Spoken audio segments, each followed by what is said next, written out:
So you guys may remember a news story some time ago in which 43 students in Mexico, they disappeared and nobody knows what happened to them.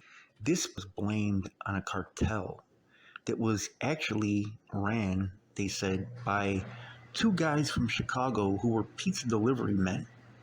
Like two pizza delivery men from Chicago were running this cartel, and the massacre of these students was blamed on this cartel. The cartel was called the Guerreros Unidos Cartel. Authorities say that two brothers, a guy named Aiden and a guy named Mario Casarubias, Salgado was the last name, they were fueling Chicago's appetite for heroin, they said. And this was being reported by the Sun Times, shout out them. But this is also available from other sources. Aiden Salgado was known as El Tomate. You guys may have seen other news stories about him.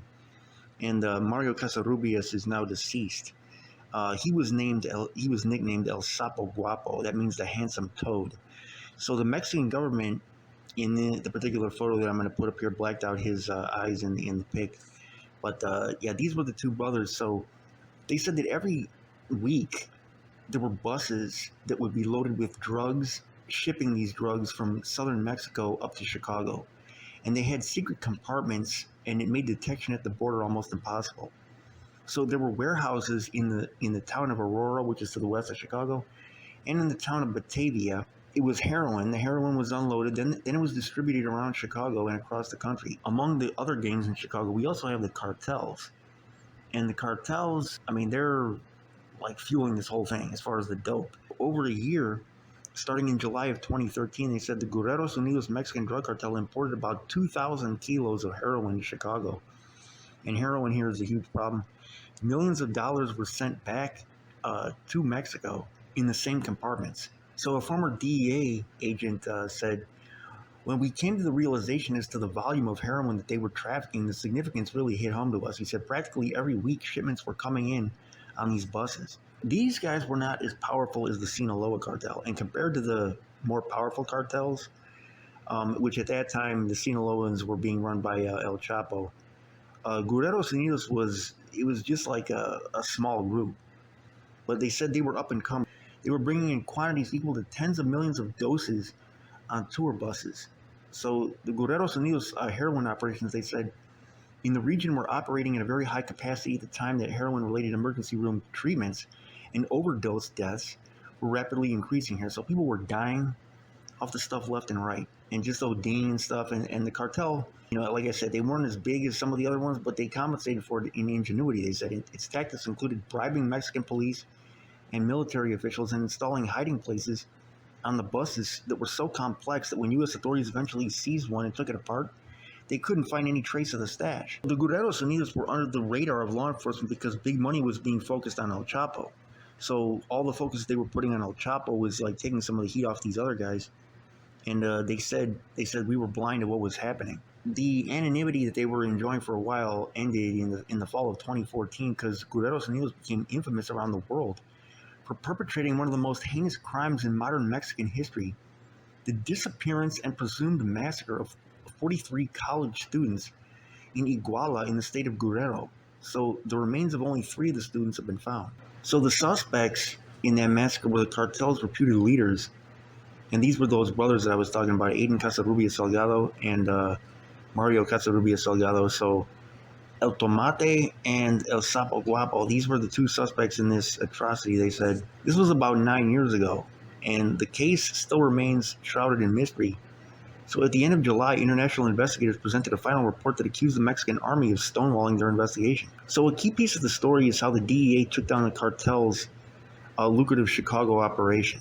So this thing was centered in Chicago. That begins on the northwest side in Ravenswood. So during a money laundering investigation in August of 2013, a cartel courier was detained. He was carrying $200,000.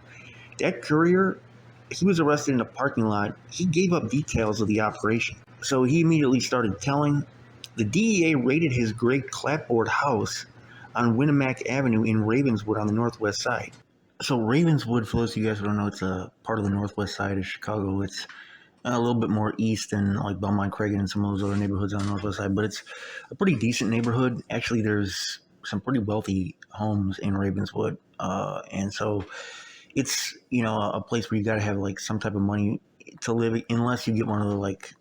I think there's like cheap apartments scattered throughout it. But as far as I know, I'm not real familiar with Ravenswood. You get to see me sometimes on the street, Ravenswood Avenue. But anyways, the DEA raided his house over in that particular neighborhood, and they seized another $231,000 plus 12 kilos of heroin and 9 kilos of cocaine. So agents arrested the courier's boyfriend, who was an Army veteran who went on to become the DEA's most important informant in the case. So they say it became clear early on that this was not a money laundering cell. This was a heroin trafficking cell that happened to launder some of its own money. The DEA launched a surveillance operation. It tapped cartel members' phones, it intercepted text messages, and it followed them to cash drops and back alley drug deals. So Spanish translators helped decipher the codes used by the traffickers. And so they started to figure out the hierarchy of this. So the Casarubias brothers, they said, were the leaders of the cartel in Mexico. So, and running the show in Chicago, they said, was a guy named Pablo Vega Cuevas, whose nickname amongst traffickers was, quote, the Transformer. So that was his street name, the Transformer. And he was running things over here, while the Casarubias brothers were running things back in Mexico. So in response to his nickname, the Transformer, the DEA named the investigation Operation Megatron. So even though they were born in Mexico, the Casarubias brothers lived for years in Chicago, and they worked at Mama Luna's Pizzeria on Fullerton Avenue. It's in Belmont Cragen on the northwest side. So workers at the restaurant said that they still remember them handling deliveries. They said the siblings also got in trouble over there. Aiden Casarubias was charged in 1999 with involvement in drug smuggling. U.S. authorities seized more than 5,500 pounds of marijuana and 48 pounds of cocaine that they said had been hidden in a load of cookies on a Chicago-bound tractor-trailer in Texas. The shipment was valued at $7.8 million. He was taken into custody in Chicago, and he was sent to Texas, where he pled guilty to money laundering charges and got a 21-month prison sentence. His brother had his own run-ins with the law. Mario Casarubias was arrested in 2002. He was accused of stealing stereo equipment from a car in Lincoln Park. So Lincoln Park is a pretty nice neighborhood on the north side. He pled guilty and got probation. He was arrested again in 2004 after the police said that he shot at a car 5 times, and the cops seized a .357 caliber Magnum revolver. He was asked why he had the gun, and he said, "People always try to fight me." He pled guilty to gun possession and spent 9 months in the Illinois Department of Corrections. So he was blowing at this car, and he only got 9 months. They didn't say if he was just like shooting holes in the car's tires or something like that, or if there were people in the car he was blowing at. I don't know, but if there were people in the car, yeah, it definitely could have been attempted murder. But he only got, that lesser charge. But anyways, eventually the brothers moved back to Mexico. They say that Mario Casarubias began working as a bodyguard for the Beltran Leyva cartel, which it's like a breakoff from El Chapo's Sinaloa cartel. It's like a splinter group. But after the cartel's kingpin was killed in 2009, the Beltran Leyva group began to fall apart, and it fragmented into smaller gangs that fought each other over territory. So that set off a wave of violence, particularly in the state of Guerrero in southern Mexico, which had become ground zero, they said, for the heroin trade. So there was a crackdown on the overprescribing of painkillers like Oxycontin in the United States. You guys may remember that. That was in the late 2000s. They were really starting to crack down on that. That created a surge in demand for illegal opioids from people that were suddenly cut off from their pain pills. So the people were getting this stuff legally, these pain pills, and they were getting hooked on opioids. I mean, this stuff was like legal dope. Say it was the same as dope, but it was legal. And people were getting hooked on the stuff. Suddenly they couldn't get it anymore, so they turned to the illegal stuff on the streets. So the Mexican cartels came in to fill the gap, and they upped their production of heroin, and they started trafficking it more to the United States. So Guerrero has a humid climate, and it's got some rugged hillsides, and there's a lot of farmers over there that live in poverty. They're getting extra income from this heroin stuff, and it also has government corruption over there. And so it makes it an ideal place for growing poppies that are used to produce heroin. So the former regional director for the DEA in Mexico said, he said, you had this perfect circumstance within Guerrero. In a very, very short time period, you had a lot of different things happening that send the state of Guerrero into this criminal death spiral. So among the groups that rose from the remnants of the Beltran Leyva cartel and gained a foothold in Guerrero's burgeoning heroin trade was the Guerreros Unidos cartel. So authorities say that the Handsome Toad became its leader, that guy that I was talking about. So meanwhile, in the United States, according to court documents, the Vega brothers were making their own way into the underworld. So Pablo and Marco Vega, they were born in Mexico, but they grew up in the town of Aurora. And Aurora has a lot of Latinos now. It's a town out to the west of Chicago. I think there's like Insane Deuces and other stuff out there, from what I hear. But yeah, there's like a big Latino population out there. A lot of the western suburbs now have a lot of Mexicans out there. So the house where they lived over there in Aurora still has their name on it, and it has a plaque that they had over there. It says "God bless our family" in Spanish. And so apparently some of the stuff that they put up there is still there. But years before he was accused of being a trafficker, Pablo Vega, he held blue-collar jobs, according to court records. In his 20s, he worked at a Yorkville tool factory and at a brake shoe factory in West Chicago. The brothers never graduated from high school, and they got into a lot of trouble with the law. Marco Vega had a particularly violent streak. In 1994, at 15, he was found guilty of beating another teenager with a billy club, leaving a 1-inch gash on his head as his brother held the boy down, according to police court records. 2 years later, Marco Vega and 4 other teenagers attacked 2 young men at an Aurora restaurant. He was found guilty of aggravated battery and sent to a youth facility. In 1999, Marco Vega, who was then 20 years old, was arrested after police seized 12 pounds of marijuana and $26,000 from a home in Aurora. He forfeited the money, but his lawyer successfully argued that the judge should dismiss the criminal case, saying his client didn't live there. Marco Vega was back in court in 2001 for beating up his girlfriend. He pled guilty to domestic battery and domestic violence. So months later, according to court records, he threw her into a wall, pinned her to the floor, and held his hand over her mouth so she could not breathe. After violating his probation, he spent 5 months behind bars. In 2009, he was deported to Mexico.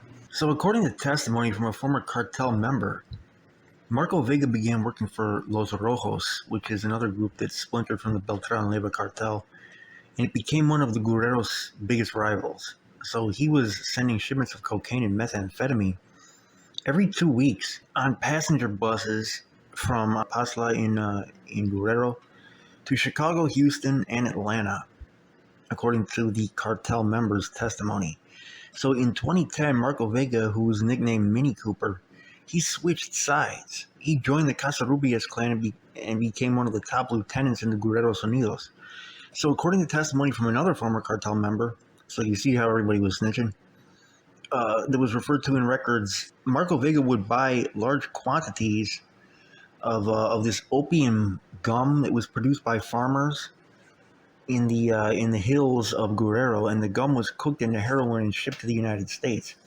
His brother was put in charge of distributing the drug across Chicago to Oklahoma, Atlanta, South Carolina, New Jersey, and Los Angeles, according to that cartel member's testimony. So with Pablo Vega set up in the Chicago area and the Casarubias brothers working in Iguala and surrounding towns, the Guerreros Unidos operation was in full swing, they said, relying on Mexican police, military, and local politicians on the take, as well as the cartel's ingenious mechanism for hiding heroin on buses.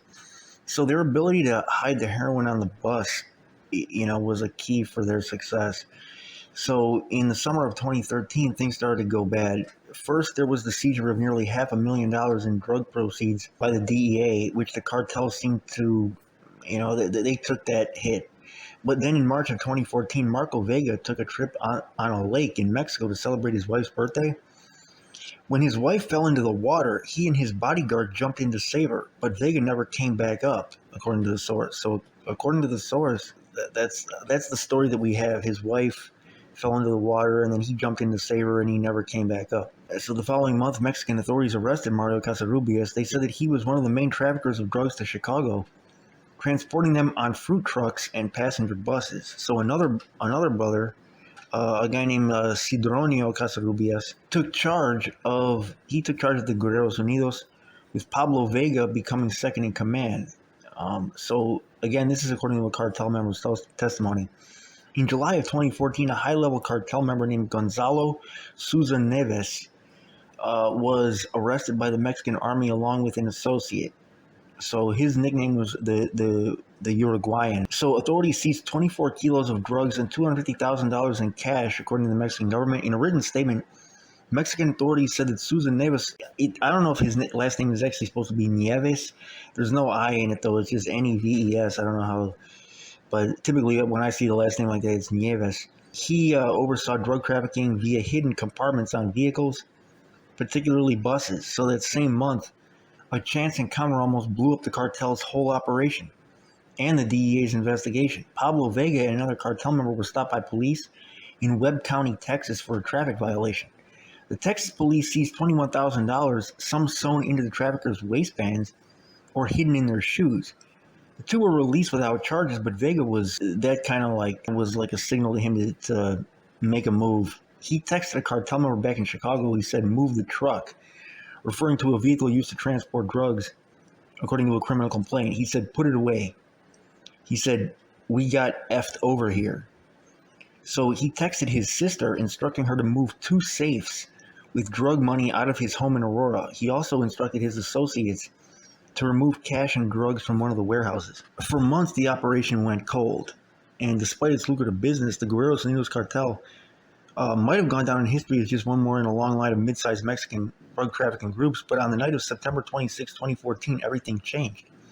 About 100 students from a teacher's college in Guerrero commandeered several buses in Iguala, planning to use them to ride to a protest.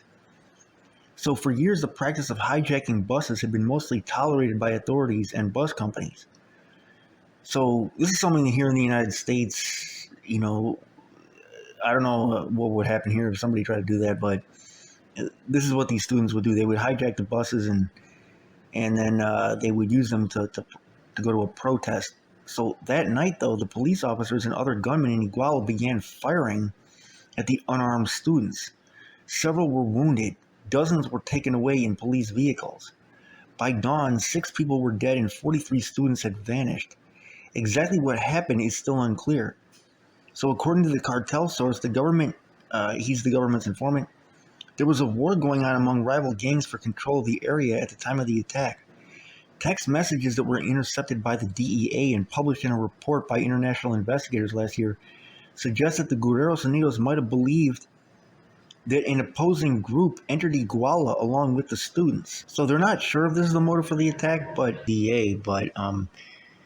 according to independent researchers, the students hijacking of buses, one of which could have been carrying drugs that were bound for Chicago, is a possible motive. They don't know what the actual motive is, though. They said there's no direct evidence that those buses that were commandeered by the students had concealed shipments of heroin or cash. Who gave the order to attack the students also remains unclear. Mario Casarrubias was in jail at the time of the attacks.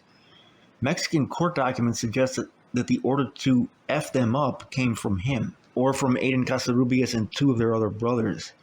So according to the cartel members' testimony, Aiden Casarrubias took part in coordinating, directing, and ordering what happened to the students. So the students' abduction was met with outrage, and there were protests across Mexico. There was condemnation from international human rights organizations, and I'm going to put up some pics of the protests. And the government of former President Enrique Peña Nieto vowed to solve the crime, but what followed, according to the team of international investigators, was a cover-up, with suspects that were tortured into giving false confessions and evidence planted or manipulated by Mexican government officials. So the government blamed the disappearances solely on the Guerreros Unidos and basically absolved any federal forces of blame for the attack. So they were blaming it entirely on the cartel for their involvement in the drug trade as well. So one of the international investigators said, "We know that every Friday a bus left that bus station bound for Chicago." And he said, "Why doesn't it appear in any of the reports?" So the Mexican Attorney General's office at the time tried to close the case, and they said, quote, "They were hiding the responsibilities of different forces and institutions of the state." So the investigators said that in a report in March. According to the investigators, the Mexican military had spies that had infiltrated the students and had real-time intelligence on the attack as it took place. Soldiers and federal police were present at the time and the places where the students were attacked and where they were abducted. So despite this, the investigators wrote, no action was taken at the time to protect or rescue or search for the young men. So back in Chicago, the mass killing became a source of concern. Pablo Vega texted colleagues in Mexico that the students' abduction and the chaos that followed is going to cost us the business. Those were his words in quotations. He said it's going to cost us the business. This is according to intercepted messages that were published in the Mexican media. So despite that, despite the arrest of several cartel members, including that guy Sidronio Casarubias in October of 2014, the Guerreros Unidos operation was soon up and running in the United States.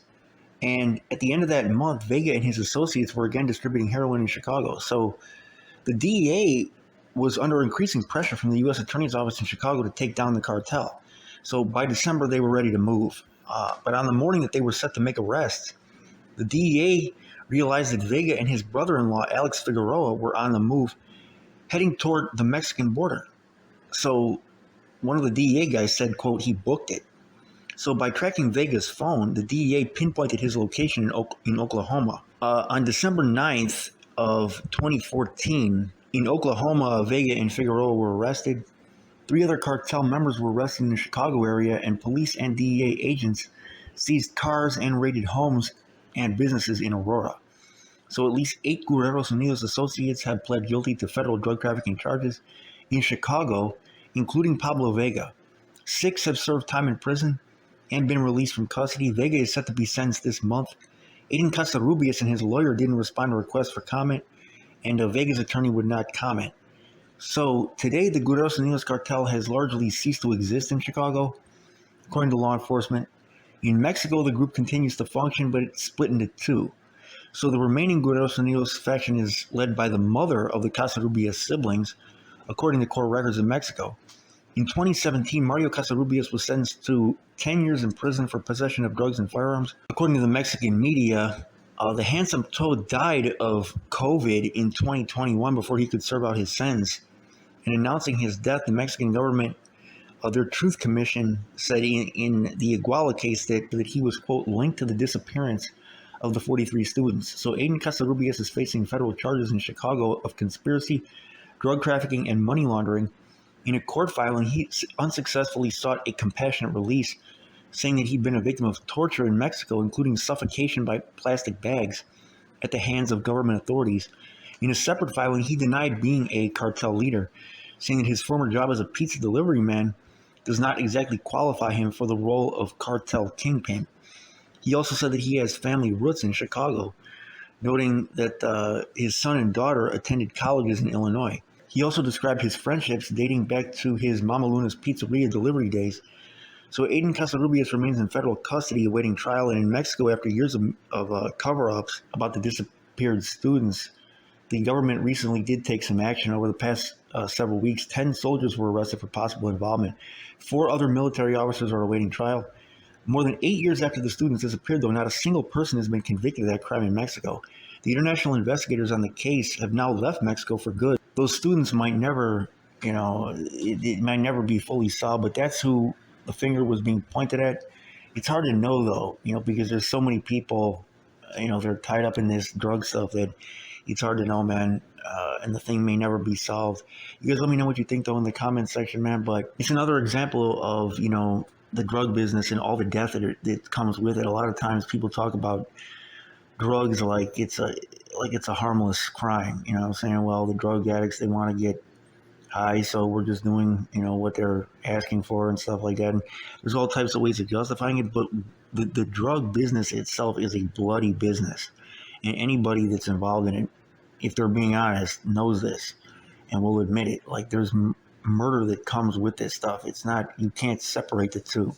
Oh, I just sell dope. It all contributes to death. It all contributes to death, man. If not directly overdose deaths, then just it leads to behaviors that cause murder. The whole thing is a dirty business. You guys let me know what you think, though, in the comment section, man. This is your boy Winnie Report. I'm out.